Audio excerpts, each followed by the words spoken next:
Fala galera, sejam bem-vindos ao canal que me ajuda e vamos lá para a aula de hoje. Hoje eu quero falar com você um pouco sobre equilíbrio químico. Esse assunto não é um dos assuntos mais simples que existem de química no ensino médio, mas eu quero te dar as noções básicas sobre esse assunto agora. O que é o equilíbrio químico? Vamos pensar numa reação química qualquer, onde reagentes reagem para gerar produtos, ok? De modo genérico, posso pensar assim: os reagentes vão reagir para gerar produtos. Independente de quantos são, independente de balanceamento estequiométrico e tal, vamos pensar na reação de modo mais genérico possível. O que acontece no equilíbrio químico? Inicialmente, os reagentes tendem a ir formando o produto, mas após um determinado tempo, estes produtos podem interagir novamente para reconstituir, regenerar os reagentes. Então começa a ocorrer uma segunda reação química simultaneamente com a primeira. Então no equilíbrio químico nós temos a existência de duas reações. A primeira reação, que é a reação que inicia o processo de reagente gerando o produto, nós chamamos de reação direta. Então vou considerar aqui que essa setinha de cima representa a reação direta, é a que vai iniciar o processo. Após um certo tempo, começam os produtos a regenerar os reagentes. Essa reação nós vamos chamar de reação inversa, representada aqui pela seta da direita para a esquerda. Então a reação direta,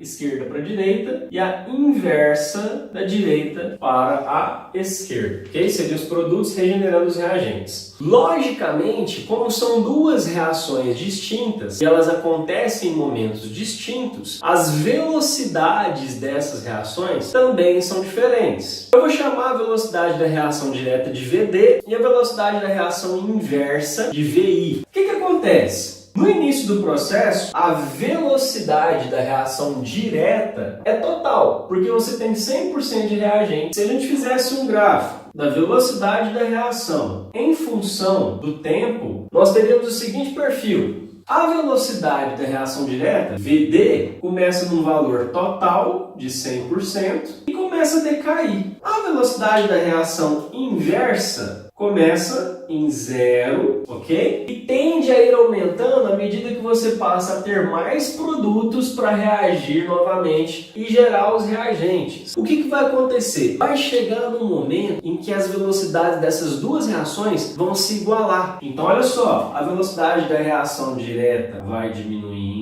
até um certo valor e a velocidade da reação inversa começa a aumentar e vai aumentar também até um certo valor. Daquele valor em diante, as velocidades são iguais e não vão variar mais, ok? Esse momento aonde a velocidade da reação direta se iguala com a velocidade da reação inversa é onde começa a ocorrer de fato o equilíbrio químico.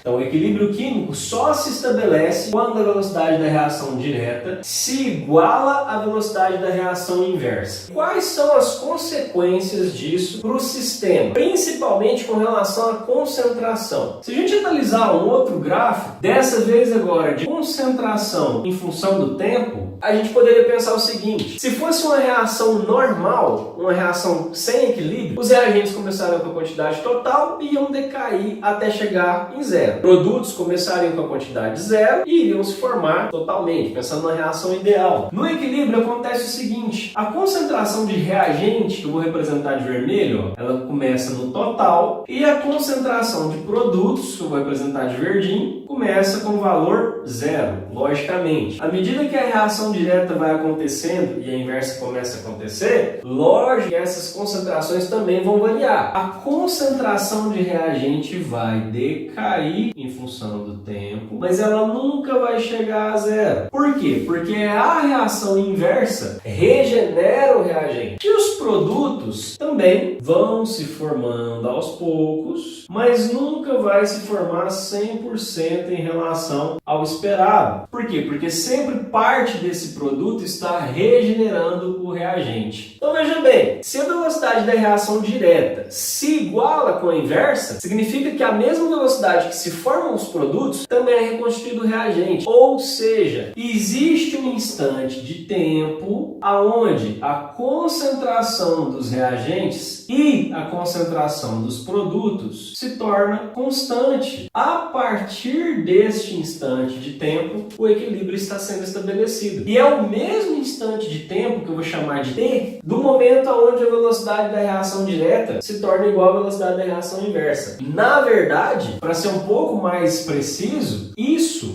é uma consequência disso. Então, o que é um equilíbrio químico? É uma reação química que vai acontecer normalmente no início, que é a reação direta, mas depois de um certo tempo, essa reação pode começar a reconstituir o reagente, de modo que as duas reações aconteçam simultaneamente. Quando essas reações estiverem acontecendo com a mesma velocidade, as concentrações de reagente e de produto passam a ser constantes. Esse é o momento em que o equilíbrio químico está estabelecido. Equilíbrio químico também pode ser chamado de reação reversível, que nós podemos representar ou por essas duas setinhas assim, mas que na verdade a forma mais correta de representar são com essas setinhas aqui, ó, que representam a reação direta e inversa. Obrigado por terem assistido mais essa aula. Deixe o seu like, o seu comentário, suas dúvidas. Se inscreva no canal, por gentileza, e compartilhe o canal com todo mundo. Um grande abraço a todos e até a próxima aula.